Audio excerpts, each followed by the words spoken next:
Assalamualaikum warahmatullahi wabarakatuh. Teman-teman, pernah tidak kalian mendengarkan ada orang-orang yang suka berkata begini? Kenapa sih kamu getol banget bermadhab? Kenapa kamu ikut Imam Syafi'i? Kenapa tidak langsung kepada Al-Quran dan hadisnya saja? Kenapa kamu tidak ikut kepada Rasulullah langsung? Kenapa harus kepada Imam Syafi'i? Mau ikut siapa? Mau pendapatnya Imam Syafi'i atau ikut Rasulullah? Masya Allah, seolah-olah ikut Imam Syafi'i itu tidak ikut Rasulullah. Seolah-olah Imam Syafi'i itu jauh dari Rasulullah, padahal beliau itu digelari sebagai nasirus sunnah, sebagai penolong sunnah, pembela sunnah. Teman-teman, dalam waktu yang singkat ini insya Allah saya ingin menjelaskan bagaimana nasab keilmuan Imam Syafi'i yang sehingga bisa sampai kepada Rasulullah. Saya tulis di sini terlebih dahulu. Di sini Al-Imam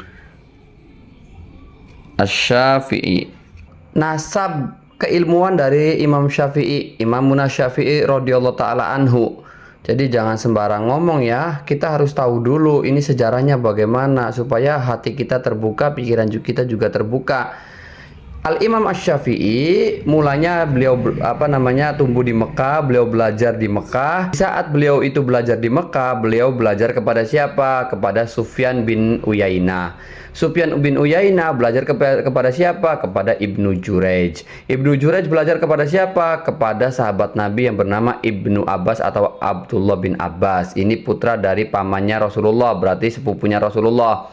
Ini terkenal sebagai Ahlul Quran, Ibnu Abbas.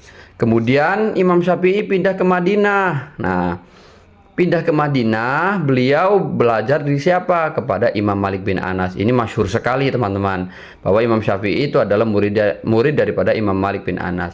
Imam Malik bin Anas belajar kepada siapa? Kepada Imam Nafi'. Imam Nafi' belajar kepada siapa? Belajar agama kepada Ibnu Umar atau Abdullah bin Umar. Ini sahabat Nabi. Nah, ini tuh sahabat Nabi, namanya Abdullah bin Umar, putra dari sahabat Umar bin Khattab. Ibnu Umar tentunya belajar kepada siapa? Ya kepada Rasulullah, tidak ada yang lain. Oke. Kemudian Imam Syafi'i juga pindah ke Irak.